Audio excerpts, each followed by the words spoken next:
Hey Andy, how you doing? Good, David. How are you? I'm doing good, man. Welcome to mid-December, my friend. Mid-December. What's the weather out by you? Ski weather?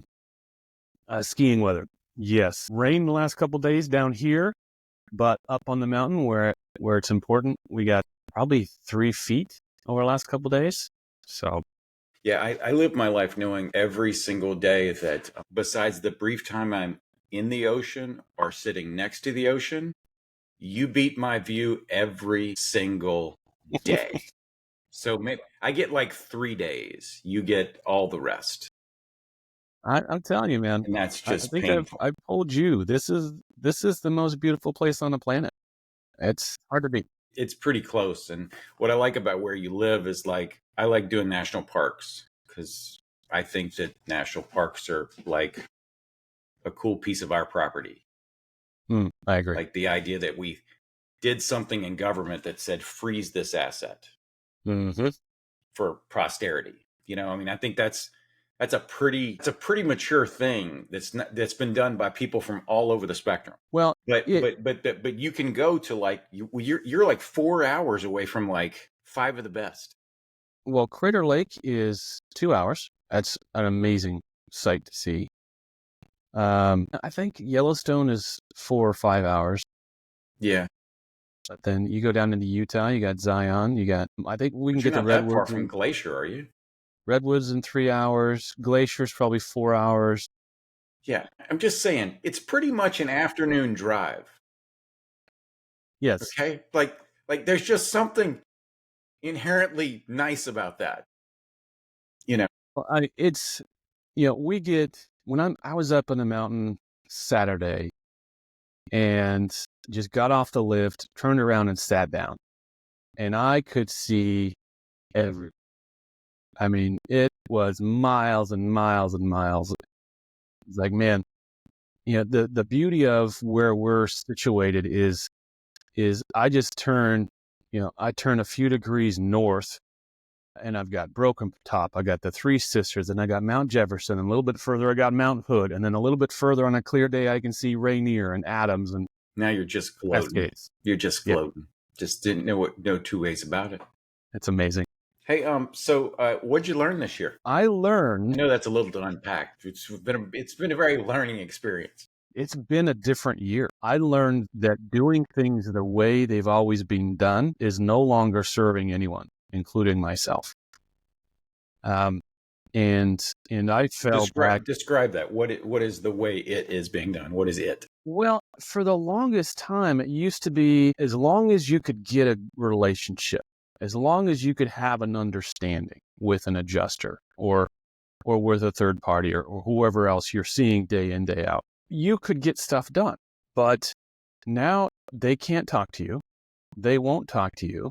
And they're going to do whatever the hell they're going to do, regardless of what your wants and needs and desires are. And the need to advocate for the claim, the need to advocate for the structure became paramount because the carrier cannot be relied on to do that anymore. It's not even about what's right for the claim for them anymore. It's about how do we shave severity off of every single claim every single day.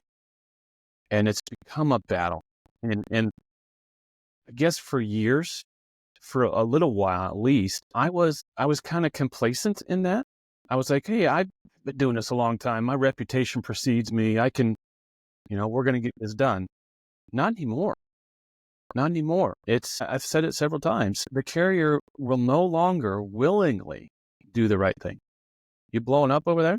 I was kind of blown up. It didn't make any sense because I turned everything off. But these are the people. Yeah, they're just going nuts over it. It's the people that can get me no matter what. We learned in our business long ago that we're the boss, except for when those 400 other bosses that we have are calling or texting or whatever. And yeah, it's a pretty bad misnomer. Now, you said something, Andy, that made me think, like in Florida in 2022, they pivoted the responsibility for proving the claim from the carrier to the insured. In a major way. Big and time. It was a pivot that, like, most people didn't quite comprehend. No, I didn't pick it up. And the interesting thing is, I don't even think most of the carrier folks comprehended it. It's denied until proven otherwise. That's what it came down to. Right. And but this is the thing that worries me. Okay. This year I've learned that it almost seems like they're trying to get rid of Restore. They are. They're And trying to get rid of certain restores. yeah, I mean, like, they're keeping the program folks. Exactly.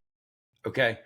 And I'm not beating up on the program folks. I mean, I know some really good program folks It's a business model. I know some program folks that appear more like retail on a day-to-day basis because they've just picked their clients different. Correct. But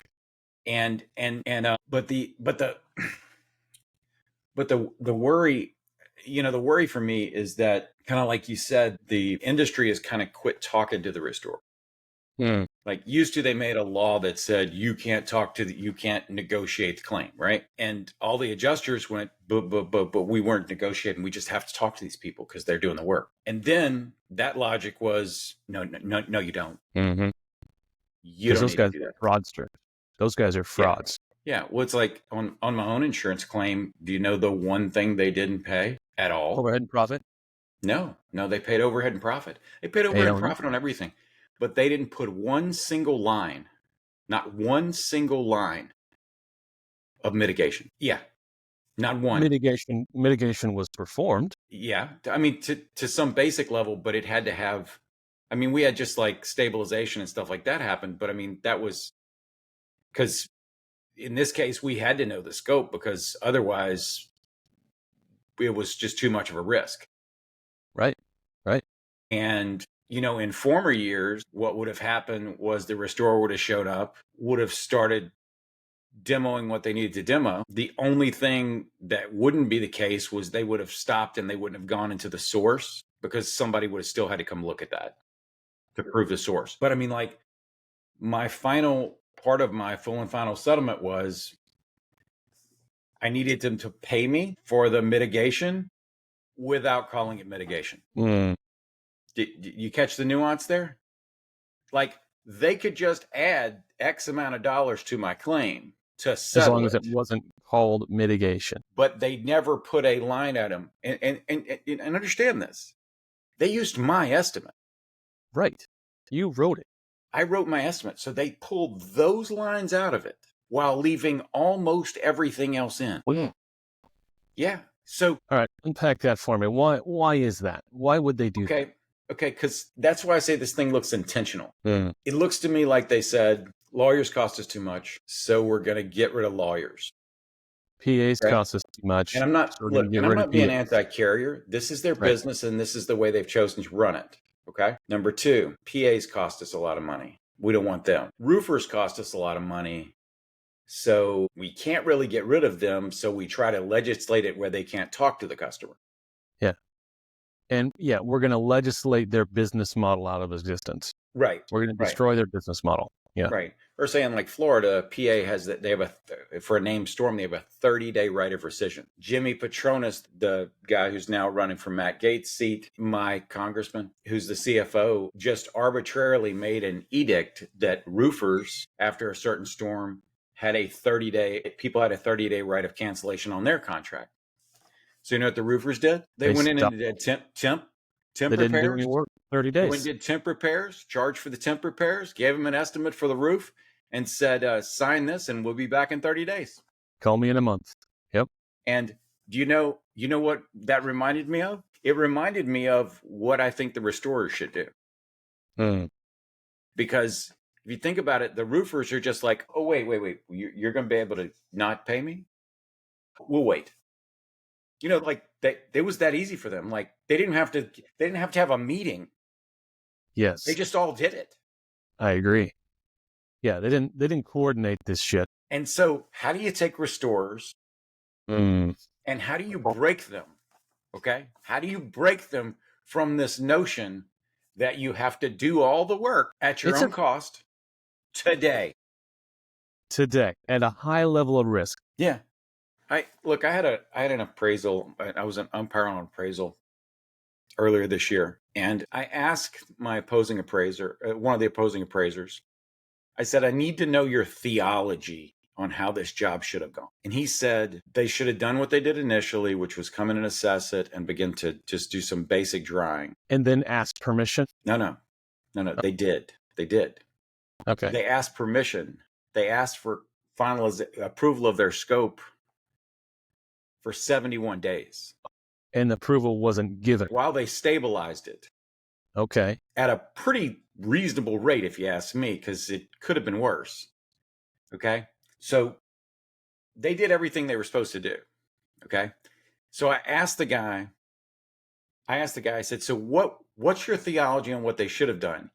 He said they should have noticed the carrier and they should have gone ahead and done the work. I'm like, okay. So they had $132,000 worth of work to do. Mitigation or repairs? Mitigation. Okay. That's a big place.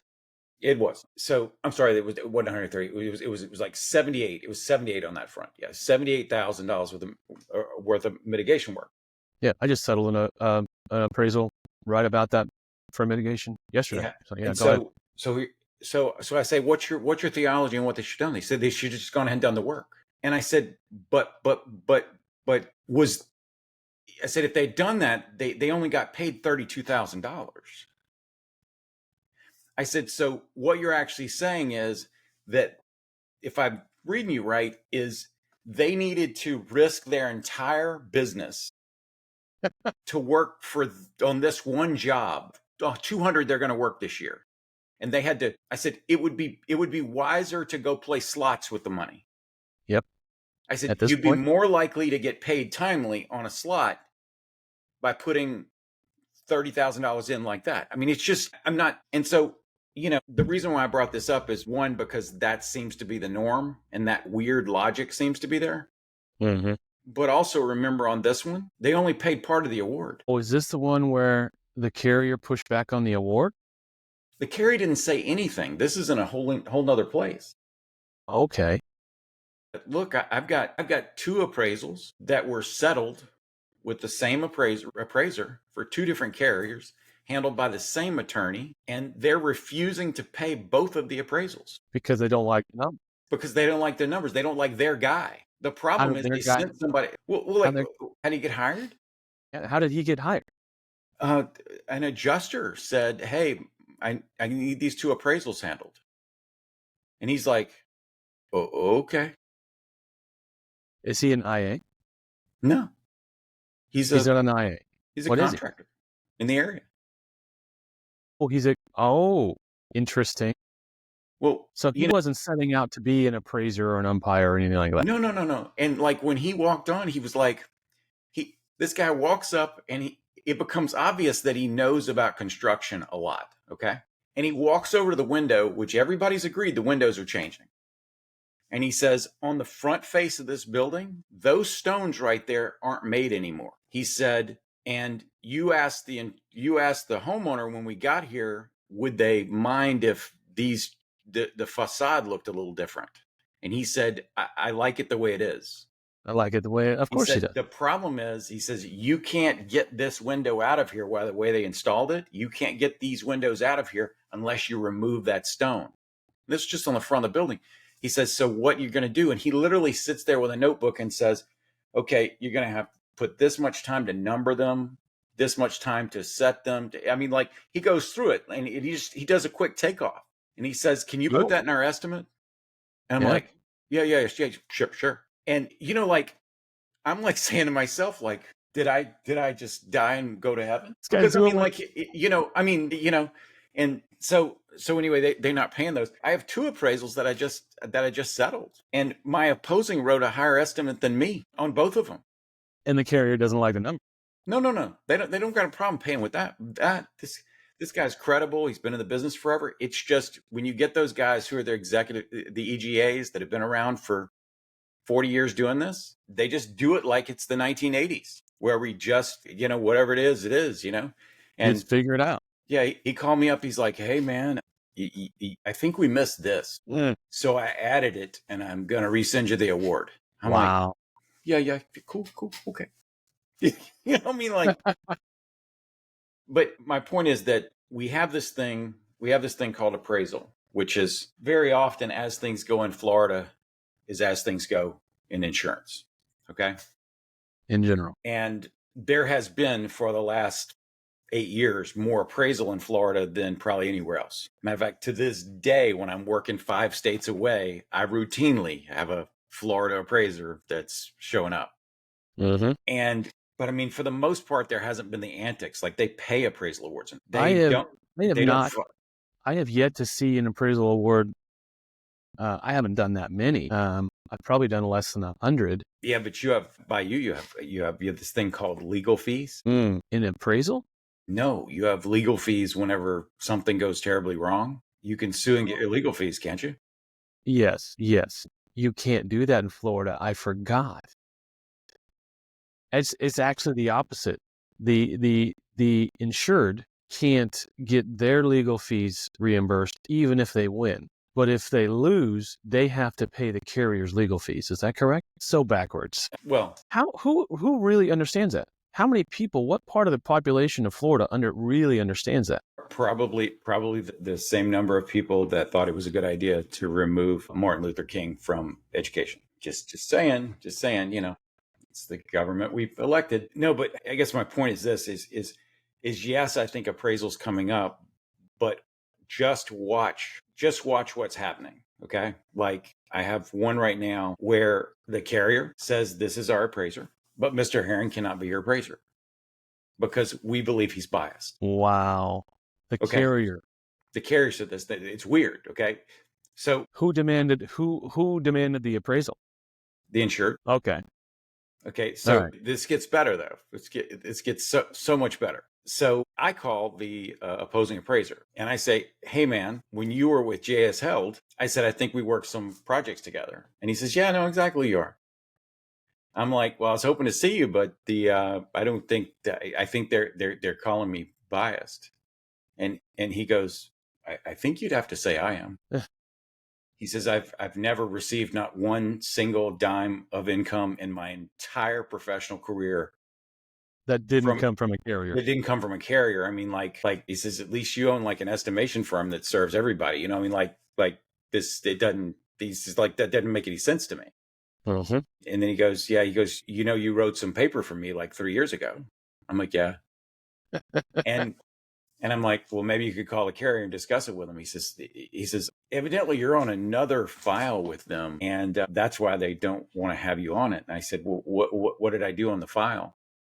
He said, evidently you contacted the carrier to ask them to have their appraiser contact you. And they thought that made you biased. Wow. So on what planet does the carrier get to determine the insured's appraiser? Well, that would be like the carrier saying, I don't agree with your attorney. So sorry, you can't have that attorney. Like that would be the equivalent of them saying, no. We don't pay for any GAF shingles. Those shingles are not available under our policy. We don't believe that GAF is a valid shingle. No, but here's your sign. But I guess my point is simply this, is that as the frequency of working things out in appraisal, and I think appraisal is an excellent way to work out things, okay? A lot of people have issues about it. It's the only thing. It's just, one of the tools. Hey, I'm on a meeting where we're talking about you. We were just talking about you, that's all. Were your ears burning? I love it. Why? Okay, but they don't have that right. We were just talking about rights as well. Yeah. Okay. Do that. I think that'll be fun. And as soon as they respond to that, the next response needs to come from an attorney. The next step, I do have a good umpire. Yep. I would simply ask them to send a message to this person and just say, could you find in the policy where it says that you can select my appraiser? Please forward me said language. When in doubt, go back to the contract for insurance. Mm-hmm. I learned. I think all you have to say is it's pretty obvious that that your appraiser, who acts mostly as an adjuster on your claims, wouldn't meet the measure of being unbiased. Once again, just please send us the policy language which covers that either one of us can decide the appraiser for the other party. If you want to be real saucy about it, just say we don't agree that your appraiser is unbiased, so we rejected your appraiser. But I'm not trying. Remember, you gotta kick them and then hug them. So you have okay. All right, let me know. I was talking to my friend Andy McCabe about you. We refer to Andy as the disruptor. All right, man. I'll call you later. All right, bye. Sorry about that. No worries. That was How many the one times- where they had decided that I wasn't. How many times have you successfully had either an umpire or an appraiser changed on the panel? Many times.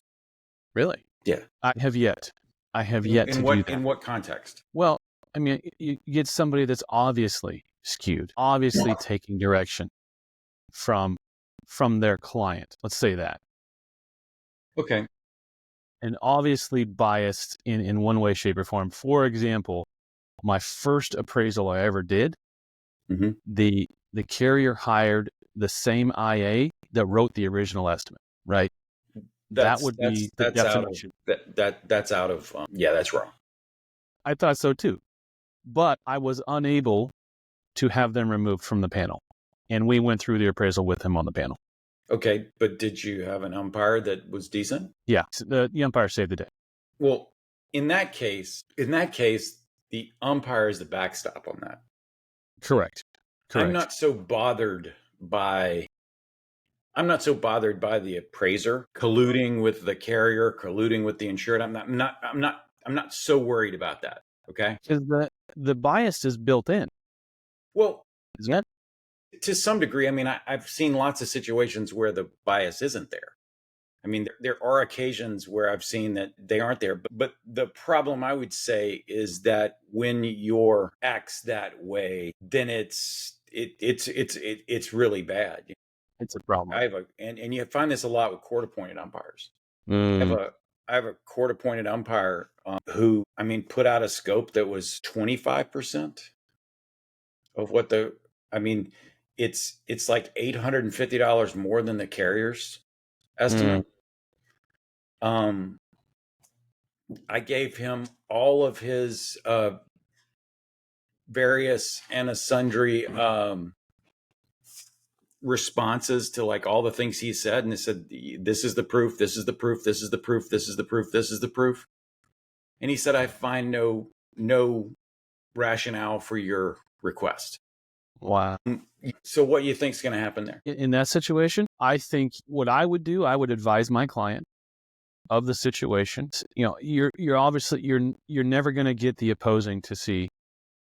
You know, the opposing prefers this, right? The opposing is taking their guidance from the carrier as well. So I'd advise my client that, hey, this is this situation, and in my opinion, my non-lawyer opinion, you know, this whatever outcome of this panel is going to be invalid.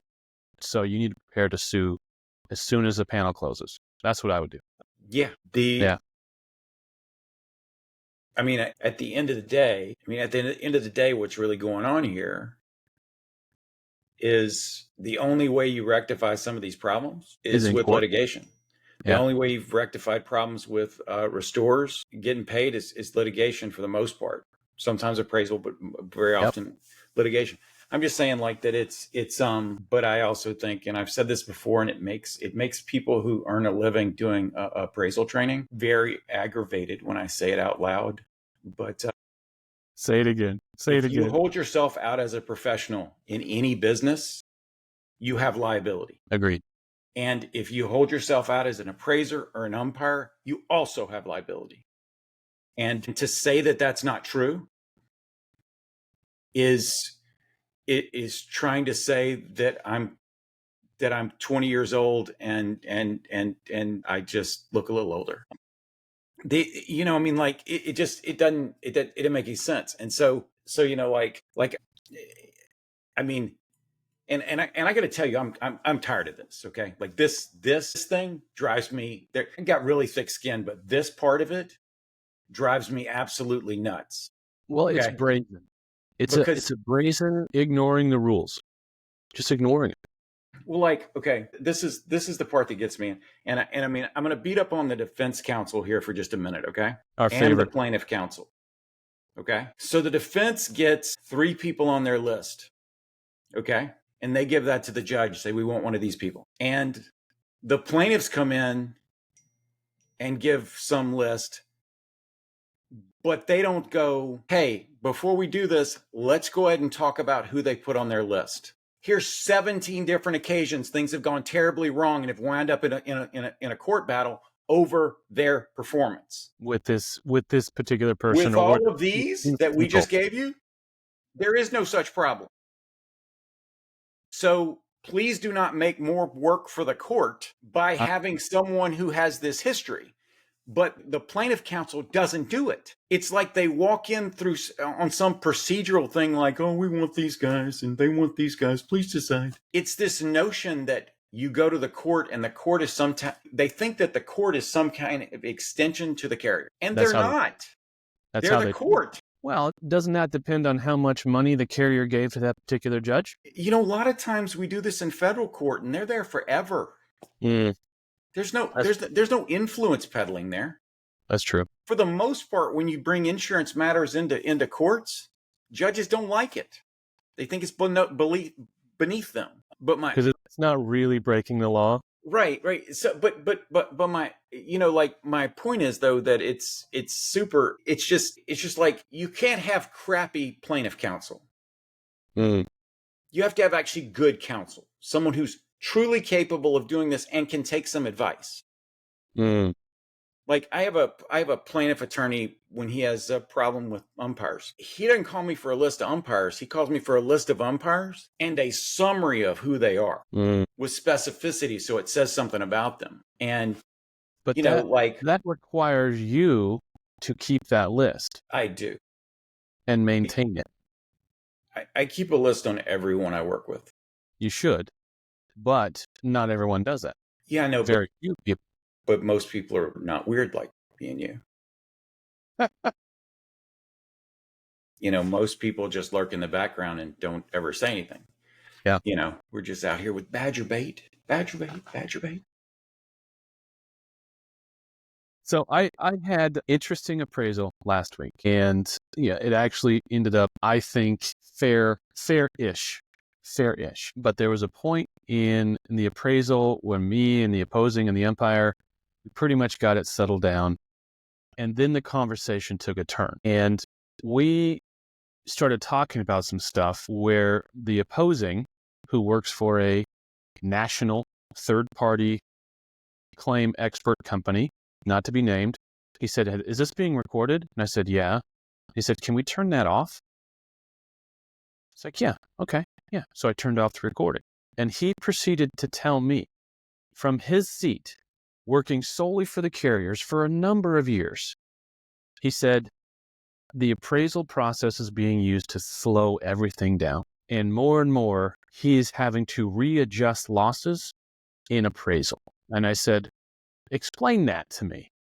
He said, the appraisal process in what he's being dealt, right? He handles claims for carriers, so he gets the good and the bad and the ugly. He is now in a position where it's just a re-adjudication of the claim. The carriers are using as another swing, another at bat, instead of truly appraising the loss. They're readjusting the loss. And that rang so true to me. That's exactly what's happening. The carrier didn't like how it went the first time, so they think they have another at-bat. Well, you said something there. Let's unpack for a second. You said a readjustment. And in many ways, that is what's going on. And I mean, let's be completely honest. For most of my career in this business, we didn't spend a lot of time looking at policy. And now we can't go to appraisal without knowing what the policies are. Right. Because even though we don't want to talk about it out loud, we are entering another adjustment phase. The only difference is we're not working for the insured and going to them and saying, here's the offer. Right. Right. Always like there's always that guy who's new to the appraisal world who doesn't know he's not supposed to. He doesn't know he's not supposed to answer that question. Mm. Like they write him and say, "Hey, Mike, where's my, how's my claim going? Oh, well, we got your roof, but we're working on your windows, but I only got it up to 50,000. It needs to be like 80, right? So, I'll take that." Mm. Mm-hmm. Like, no, you don't get to make that decision, Mm-hmm. and it's just screwy. But you hear But they that? would have. You hear that? So You I hear had that a dog? I do hear the dog. Same claim, same appraisal. After we got the award taken care of, I'm kind of debriefing with my client, and he said exactly that. He said, I would have settled for 65 back in January when this loss happened. I would have, his bill was 75.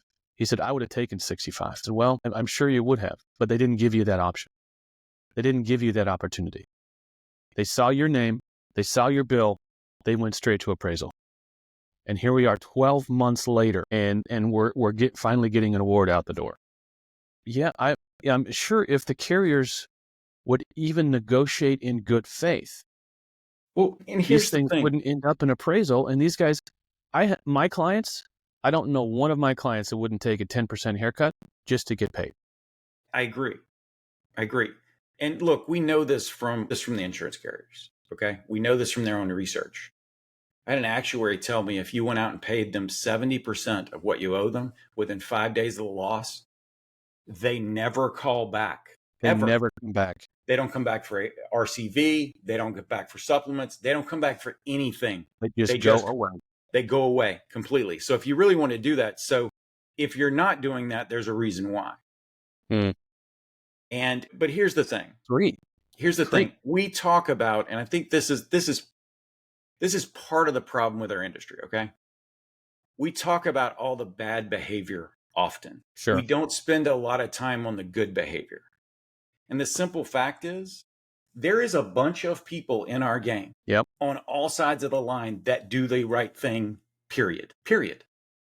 And, I've seen, I watched an appraiser just this week after invoking the umpire say, look, I gave this some thought, and I think I was pushing hard against this and this and this, and I think it's reasonable to have in the scope.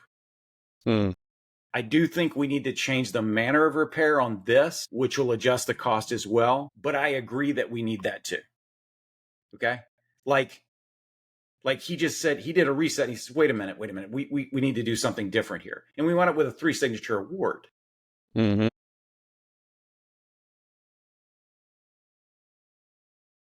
I closed like used to in appraisals.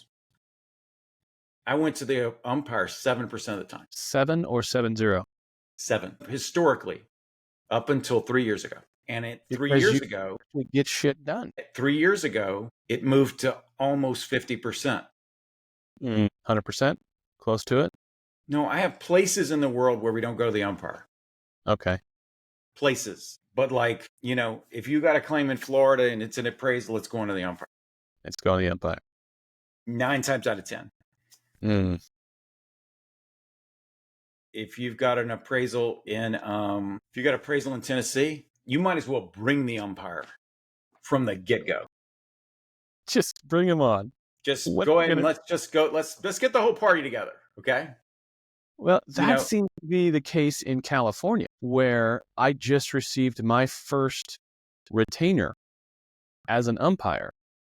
I just received my first retainer from the carrier, and it was done. They haven't even started. The appraisers haven't even started their game, and it's just a matter of course in California where, okay, you're the umpire. Well, what's your retainer? Okay, here you go. And we're not going to meet for 60 days. But they just know the umpire in California is an integral part of the appraisal process. No ifs, ands, or buts. Mm-hmm. You have to do that hearing thing out there, right? I am aware. And that's what 60 days from now is going to be that hearing. You can also get them to waive that. Well, no, they actually, no, I get that. I take that back. They waived the hearing already. This was 2 months ago. Yeah. Well, the thing is, what I wonder about is, I have certain appraisers that know when they get pulled together, they're going to have the umpire decide something. So I have certain appraisers that will just invoke me as umpire on day one, and the first time they ever walk the loss will be with me. They do that because it shortens the process a lot. Right. Right. Well, on the losses you're dealing with, there's a bit, right? Not always. No, not always. I deal with small ones. I deal with uber large ones. But I mean, my thought is that you need competent people in all levels of this.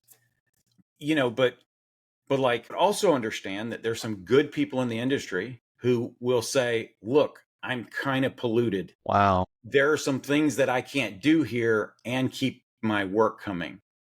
But Yeah. I'll negotiate with you in good faith. West Palm Beach, Florida. What are the odds?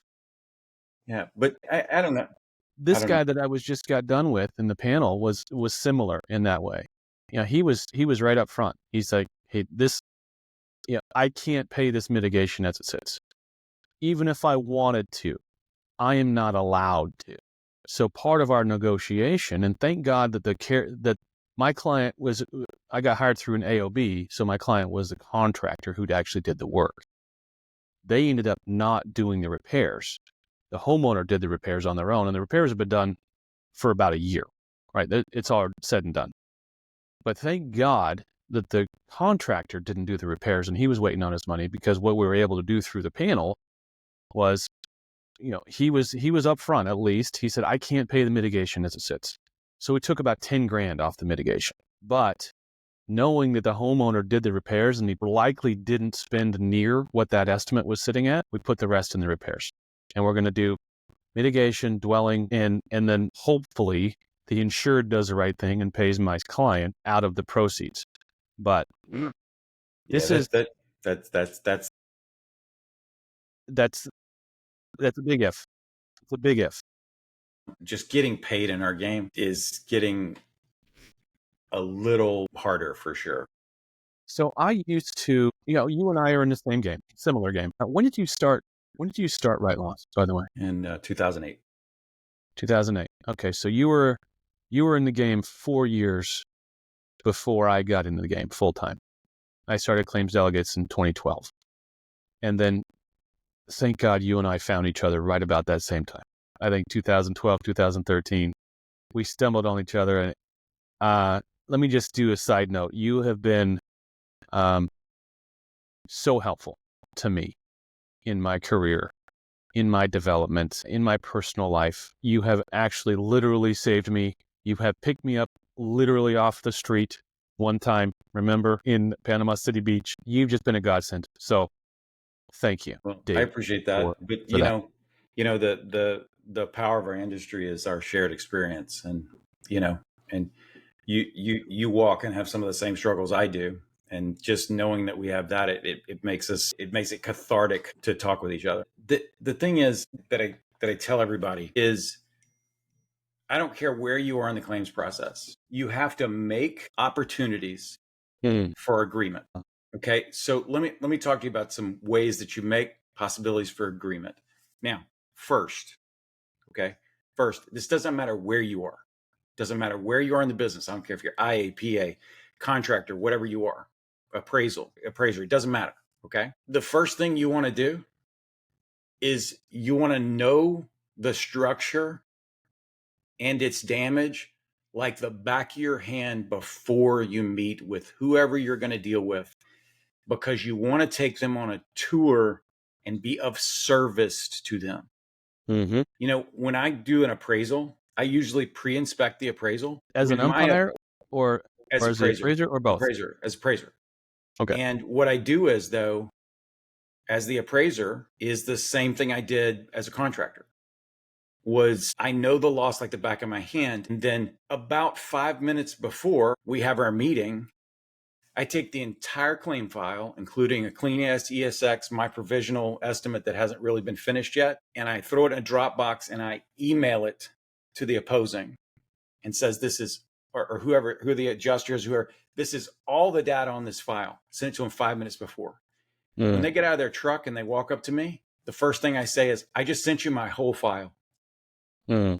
It has this in it, this in it, this in it, this in it, this in it. Do you want to check the measurements? Since I already did the measurements, you can do it, but you don't have to do the whole place.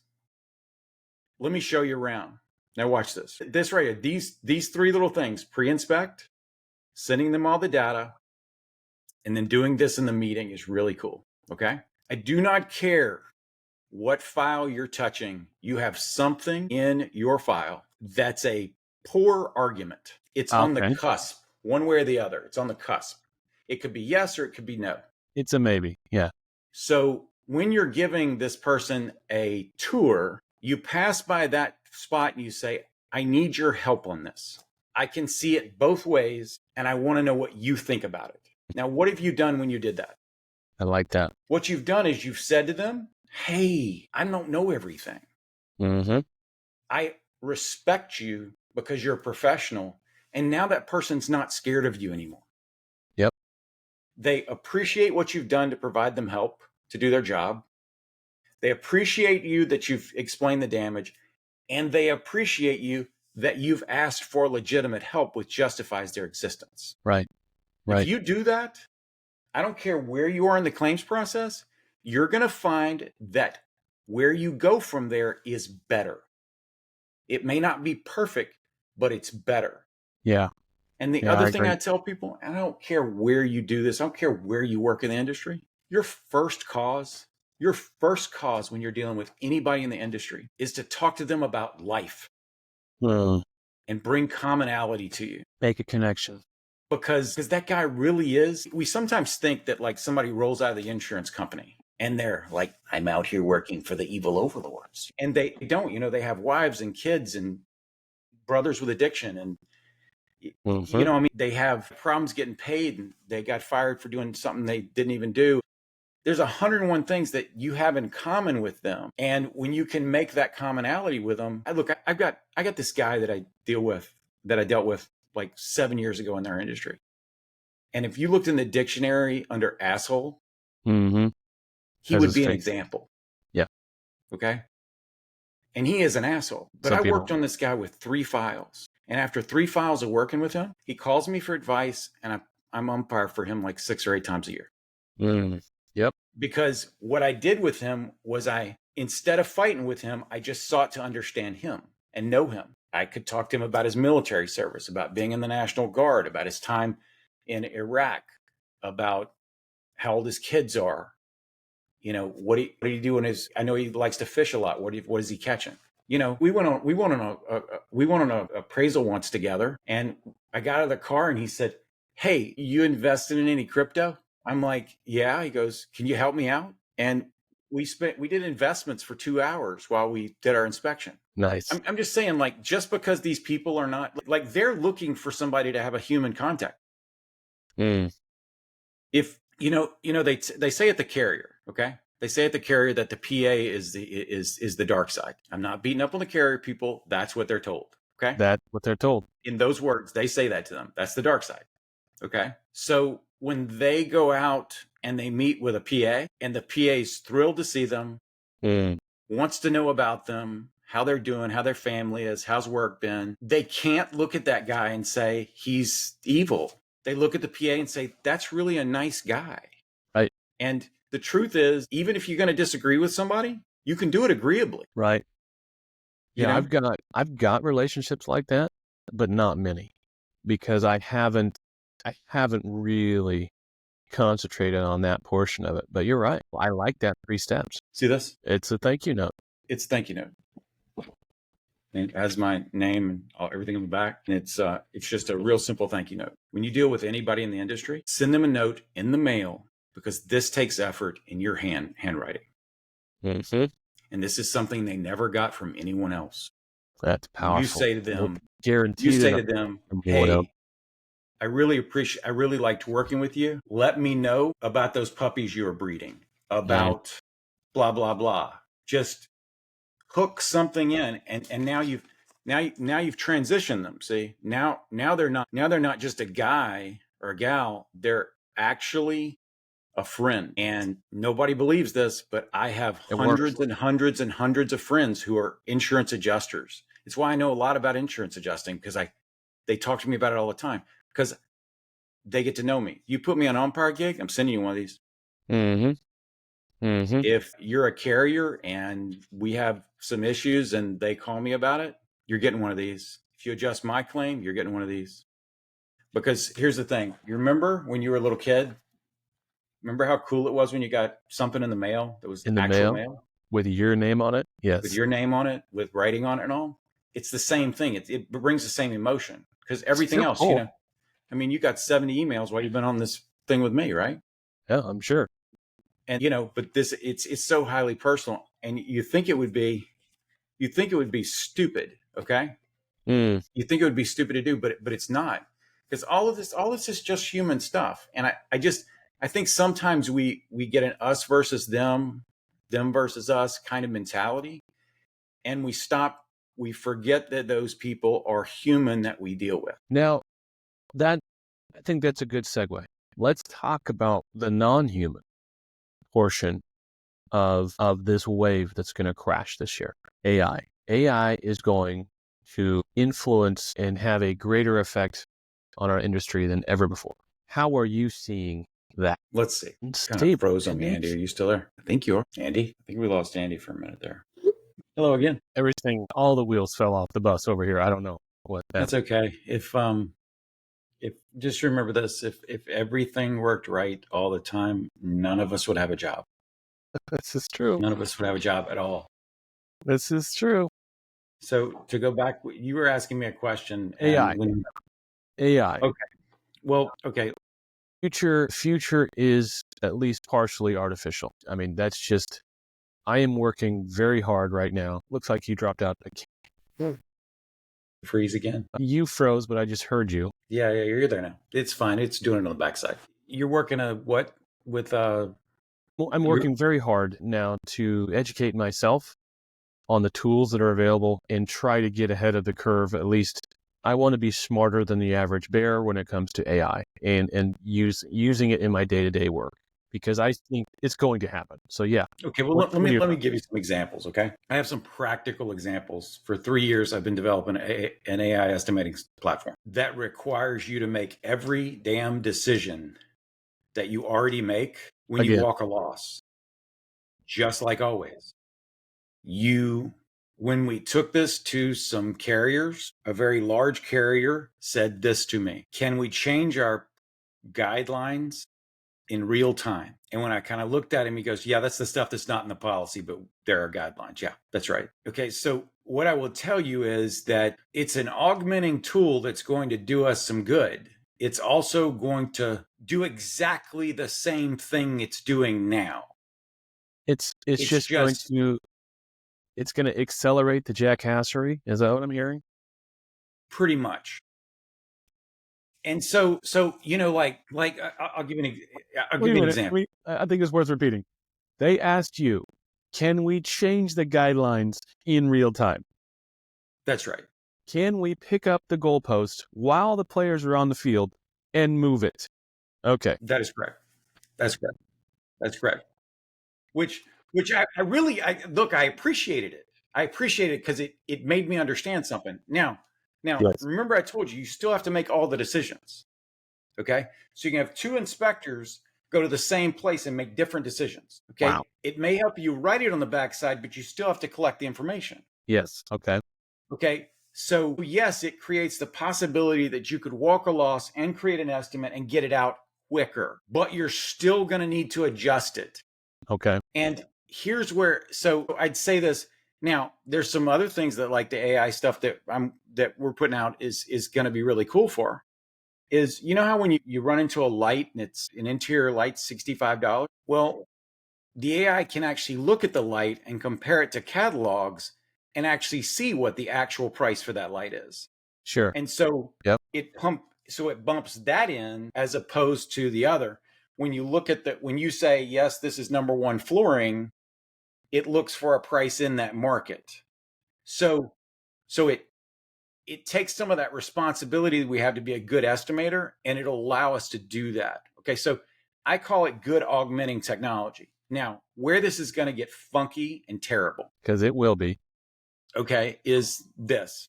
I did this. I took AI and said, I want you to do a peer review of your I work product. want the outcome to roughly pay 50% of whatever is being presented and make it logical for me making those cuts. You're scaring me now. Okay. And I can do that. Okay. I want See, you. that's where it's going. That's where it's going. So you send an estimate in, and 15 minutes later it says, no, we'll only pay you 50 cents on the dollar, because they programmed it that way. Right. You Okay. gave it that goal at the That's front end. happening. That's happening. That's going to happen, because what they're going to see, if you look at the pivot they've done, you used to have an adjuster, and now you have a professional estimator who writes an estimate, and it goes to the desk adjuster, right? So it's sitting at the desk adjuster, and we're like, how in the world is the desk adjuster going to handle 300 claims? I mean, how do they do that? They're going to plug it in the machine. They're going to augment that person. It's going to be a real live person sending it to you. Right. But it's going to be, we think that this is overpriced. We think we could do that. I mean, like, the negotiation based down on the line item level is going to get interesting. Yeah, it is. And they're going to say things like, no, we can get this done by our program contractor for this and this and this and this and this. And they have a 60%, 70%, 80%, 90% approval rate, whatever. That's where it's going to get wild. But what's not going to change is the humans that work out the problems at the end. Yeah. It's not going to change. That's true. It's like, and the other thing they really haven't figured out, if you give somebody an automated function that responds in a certain way every time, you have now set yourself up for massive levels of fraud. Yeah. You think Medicare fraud is bad now? We used to, when I bartended, when I was in college, we had video poker in the building. And at the end of the night, we would feed $338 into the video poker machine, because in between 290 and 355, it was going to pay you back about 40% more than you put in. That's just the algorithm that was built in. And we'd take the 40% and go eat breakfast. If you really get down to it, we had learned to pervert that system. Yeah. To take hundreds of dollars out of it every week. Yep. Okay. So, yep. My point is, like they're gonna set up an app that does sketch of your home, and you're gonna take pictures of damage, and some crafty and not terribly ethical restorer is going to help Miss Smith do that, and she's going to wind up with a $300,000 claim on her $12,000 nuisance claim. Yep. I mean, they do make copiers, and they do make things that stick on walls. And I'm just saying that it's, I mean, like, they're going to get screwed with in a special way, but there is a way to deal with all that, right? There really is. Insist that there's humans involved? Just make statute that says there's certain things that happen on insurance claims. You have a licensed and empowered adjuster whose estimate is independent and cannot be changed. We know from the insurance industry, if you want to have happy claims, you let the adjusters adjust. You know that. They say that. They know that. They did that in autos. And they lowered litigation in the autos by something like 90%. Wow. Just by adequately adjusting the claim. Yeah. Giving a person to write an estimate, talk to the insured, get it finished. They don't talk to 5 people. They don't change every 5 minutes. None of that. Yep. But if we by statute, if we made certain basics happen, and what I think we should do is we should have a kind of a bill of rights, if you will. And I think we should have a national insurance bill of rights. I agree. That certain things happen. And those bill of rights are also going to be for the insurance company. They're going to be able to request X, and you got to give it to them. You can't expect them to do their job if you won't participate in their investigation. It's just that simple.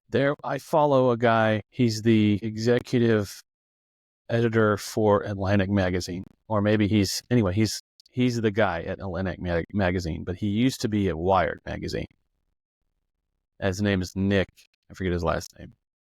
But he does every day, he does on LinkedIn, he does what's the interesting thing in tech. Lately, he's been doing AI.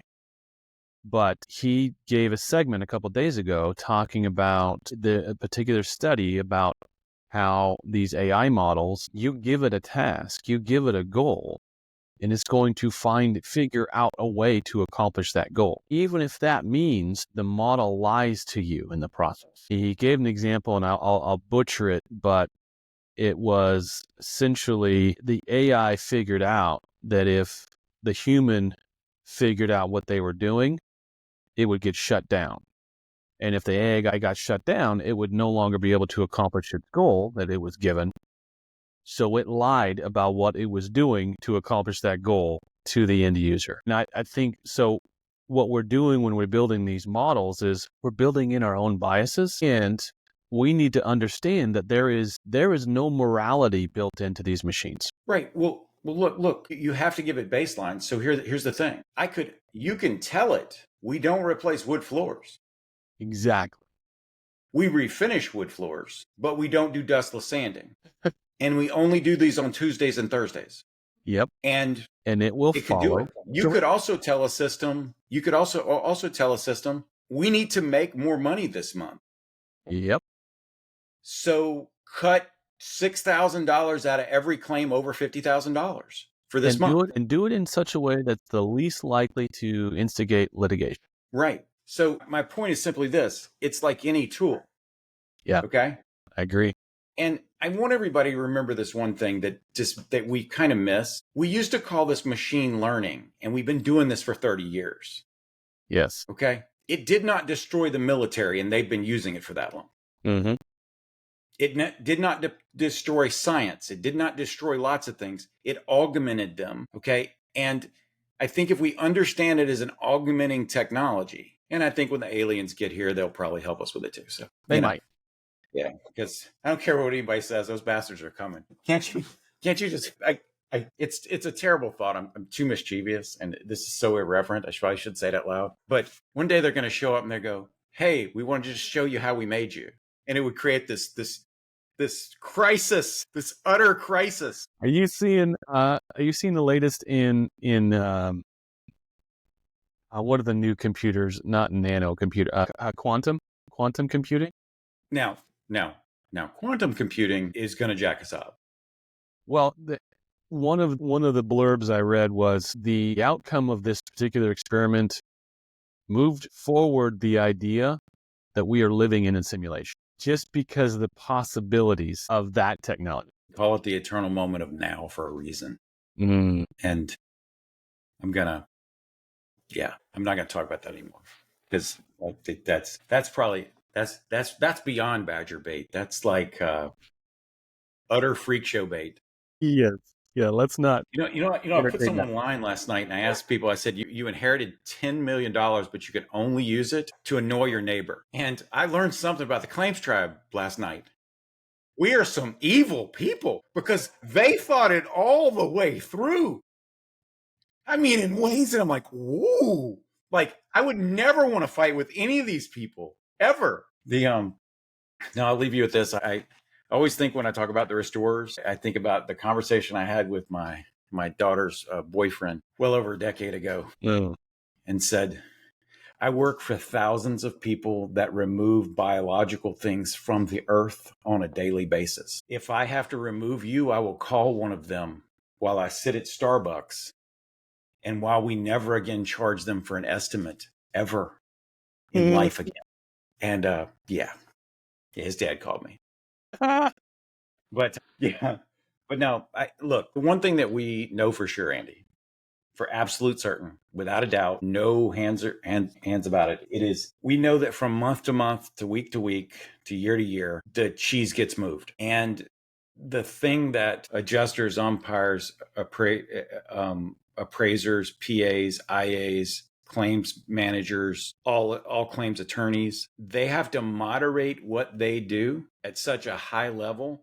It's why we have so many really intelligent people in our business, is because you can't pivot your game 3 or 4 times in a year, right? In any other business. Yeah, you have. And also, there's that little misnomer that nobody really thinks about ever, is nobody went to career day and planned on being in this business. We all got into it on accident.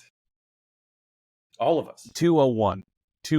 I have now I am seeing those folks that have been exposed to restoration in one way, shape, or form and decide it's a good idea to get into it. And almost to a one, when I hear those stories, I'm like, do you really understand what you're getting into? Because I see it. And some of these guys wash out almost immediately, which is better for them. Because to have real estate agents and high-end remodel contractors thinking they can come into this space and make their millions, man, they're wrong. There And there the there are industry, two businesses that I know of that are extremely smart, and one of them is tires, because you have to buy them. You do not want to buy them, but you will buy them. Yep. When you need them, it's going to happen. Like in the story. And roofing, because the same thing. Yep. You don't want to Those buy guys that do roofing, siding, and gutters make money hand over fist and get paid for it. Yep. Yep. While they say, we can buy that air mover with 7 days of rental cost. Yep. Yep. Can't clean it, and we can't buy it, put it in a truck, and we can't store it, and we can't do all that other stuff. But you could definitely. So much of that. Well, we're not going to talk again probably before Christmas. So Merry Christmas to you. I don't know. You never know. You never know. We might figure it all out. I have a good friend who's a programmer who used to drop acid on a regular basis. And he would call me up in the middle of it and goes, I have figured it all out. And I'm like, did you write it down? He says, I am trying to write it down now. Then he would call me the next day and he goes, did I call you and tell you what the real thing was? I'm like, no. He goes, I know I called you. I said, you did call me, but you were supposed to be writing it down because you couldn't say it out loud. And he said, why did I tell you I couldn't say it out loud? He goes, because then other people will know it. So we might come up with something really, really, really special. I could see. I just got one thing to say. It makes me absolutely angry when people think that I'm unethical. Yeah, I agree. I think it is terrible for pretty much everybody in the industry because somebody thinks of them as unethical.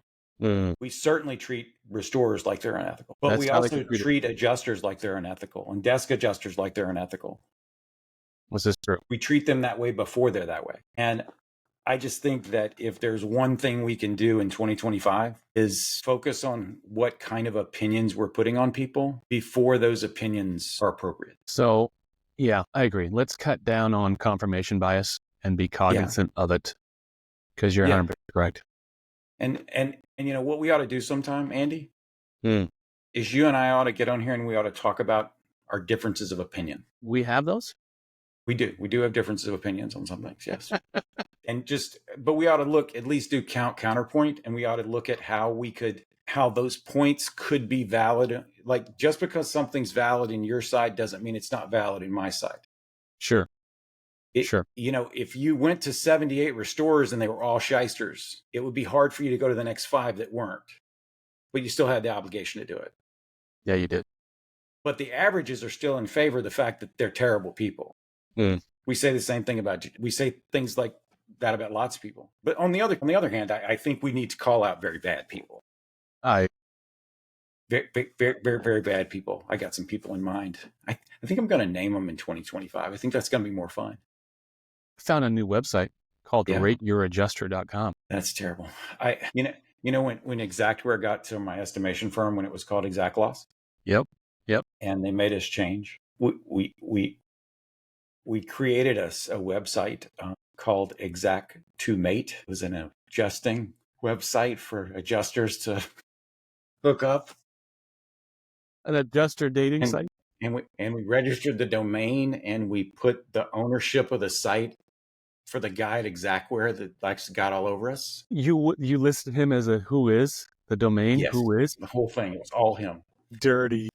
And just about 10 minutes before we launched it, I just took it down. I'm like, no, they're gonna really get us now. We've gone to.